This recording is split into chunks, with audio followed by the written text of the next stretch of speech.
Good morning everyone and welcome back to another English lesson. Now yesterday you wrote some nice descriptive writing about this scene here.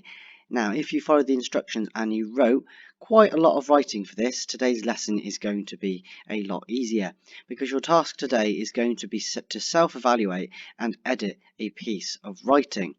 Now I am going to move on to another document that I have open here to show you some of the Year 3 and Year 4 editing criteria that we'll be looking at especially more when we get back into school. So I'm going to jump on into that and we're going to look at some of the things that you need to make sure that you are including in your work so that you can polish up your writing from yesterday and make it from a really good piece of writing into a fantastic piece of writing. So let's jump straight over there. Okay, so here is the Year 3 Editing and Improving Checklist. Now, I know we're all in Year 4, but it is very important to remember we have missed at least, 7 or 8 weeks of school, proper school, since January, and we missed a lot of school last summer, and so we're all playing catch-up at the moment. Mr. Nash is playing catch-up, Mr. Philcox is playing catch-up, all of the children at school are playing catch-up. So don't see Year 3 and think, yeah, I can do all of this because it's Year 3.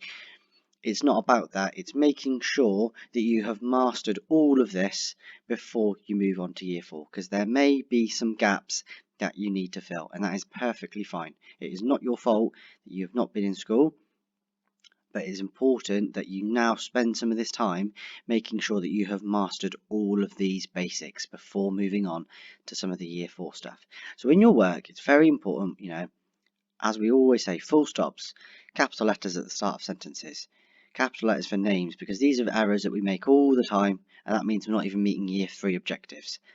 Question marks, apostrophes, for contraction, and for ownership. Okay, remember we need a possessive apostrophe if something belongs to someone. Not every time you see an S, it only needs that when it is a possessive apostrophe. Commas in a list, if something is delicious, scrumptious, and tasty, you're going to need your commas in a list. Your inverted commas or 6699 for your speech, making sure that you stay in the same tense. Now this is one of those difficult things. Again, lots of us in the class make this mistake. I make this mistake sometimes when I'm writing. It's always staying in the same tense. If you are writing a diary entry that is written in the past tense, for example, this morning I woke up and blah blah blah blah, and then I went to school. When I was at school, and of course you're writing here in the past tense, and then if you suddenly switch into present tense, I looked up, or I look up and I see my friend waving at me, you've suddenly changed from being in past tense to present tense. So you have to try and be consistent and stay in the same tense in a piece of writing. Correct use of a or an. Okay, remember this here as well. Why do we need to use an? Well, we usually use an when our word starts with a vowel. A, E, I, O, U. An apple, an egg, an igloo. Okay, we wouldn't say a apple, just doesn't work. We use a when it's a consonant. We use an when it's a vowel. So remember those really important ones.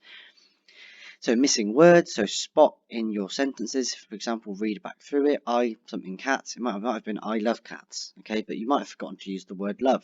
Okay, it's easy to do this. Focusing on spellings. If you're improving your writing at the Year 3 level, read my writing and check it makes sense. Add a variety of coordinating conjunctions. You may have heard of fanboys. If you haven't, don't worry. I've got fanboys down here. So you're using coordinating conjunctions. These conjunctions, all that they mean is they help to connect two clauses. And clauses, okay, are basically like when we have, some writing, some words that are joined together. So and is the easiest one, but's very easy. But if you can use for, nor, or, yeah, or so, that's also really good. Okay, because most of these are really basic. If you're asking someone a question, would you like chocolate ice cream or vanilla ice cream? I saw my friend playing football, so I asked if I could join in. Okay, for example, those are really nice and simple. A variety of subordinating conjunctions. Okay, if, when, because, although. Okay, they're all here. You can all use all of these in a sentence, but remember, practice makes perfect. You might think, yep, these are all really easy, but if your work doesn't include any subordinating or coordinating conjunctions, I would try and make sure you include some. It then says a mixture of long and short sentences. So really good writers, especially when they're building suspense in a creepy story, will have lots of those short sentences. Okay, it keeps the reader really engaged. It builds suspense. Sometimes we have long and sometimes we have short. So make sure all of your sentences aren't 3 or 4 lines long, because your reader will start to lose interest. Okay, better vocabulary choices using a thesaurus. Adverbs that might be ly. So in story, we use speech to show, not tell, what a character is like. Okay, so moving on. Year 4. So when you get to this bit, same old, full stop, capital letters, question mark, apostrophes for possession, contraction, commas in a list. So a lot of these are similar to year 3, aren't they? But this is really developing from year 3 now. It gets a bit more tricky. Okay, so all of those are pretty much the same. Reading my writing, fanboys, coordinating subordinating conjunctions, mix of long and short.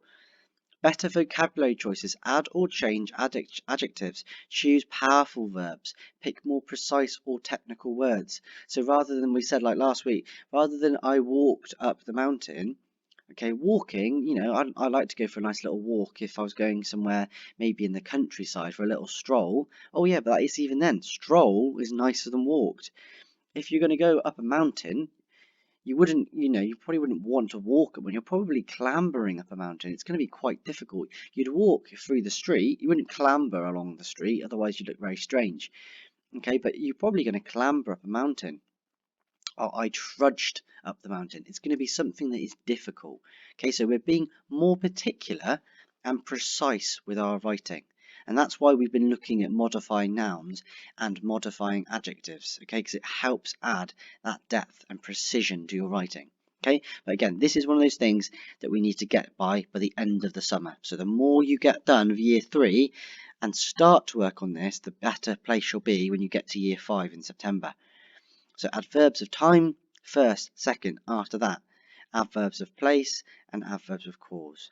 Paragraphs is another one, because sometimes I look at people's work and I have 30 sentences written all below each other and it's an enormous blob. Remember, paragraphs are really important at breaking up your writing. Okay, so if you've got a paragraph about, I don't know, making chocolate cake, you might want to describe the cake in the first paragraph, and in the second paragraph then start talking about how you make it, not just one enormous blob, otherwise it's very boring to look at as well. So pronouns, we'll look at some of this back in school. Similes, metaphors, alliteration you all know, onomatopoeia you all know, and in story writing again using speech. So that's brilliant. Fanboys are here, so I'll include this document. And now we're going to have a little look at using some of these to edit a piece of work by Mr. Nash. Okay, so here is my piece of writing. It's not great, but I've tried. I've included a few mistakes in here as well for you to pick up on. And this is my descriptive passage of the scene. I've not written very much though, because otherwise we'd be here forever, and all you'll be doing is listening to my voice, and that will get very boring for you. Crack. A sound like crunching metal broke across the forest as Arthur and Thor carefully tiptoed across the grass. Boom, thwack. It was the mountain troll, who was wielding his enormous and wicked branch above his head.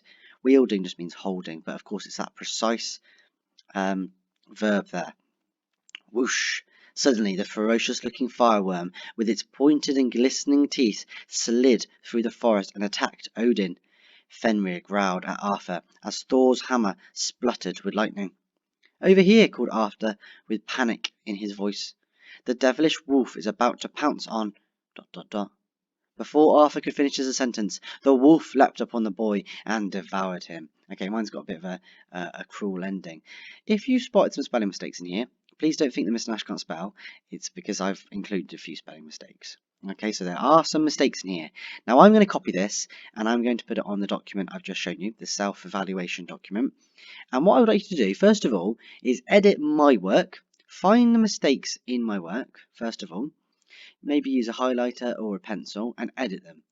And as soon as you have done that, I would like you to go through yesterday's work that you have done and polish them up. Please use all of those self-editing tools that were in the last document. Now, if you can't find any, for example, fanboys, or you've not written in any paragraphs, or there's lots of things missing, it's not about including every single one of them, but if you've only, say, ticked off 3 or 4 of them, probably means you haven't written enough. And this is exactly what I mean when I say about writing a page to a page and a half of work. It's not because we're trying to be mean and make you do loads of work. It's because we're then building up evidence to show you that you are a secure year 4 in your writing. Okay, so that's going to be your task today. First edit mine, then edit your own, please, and see how many you can get ticked off. Now, as I said, it's not a competition. I'm not expecting anyone to tick all of them off, because if I am, it then probably looks a little bit like you're trying to tick them all off in one go, and it might not read as well as a story. The main thing here is focusing on, is it a good story, and have I included the things I need to as a year 4. So that's everything for today, guys. Thank you for tuning in again, and tomorrow will be our last lesson on our lovely story.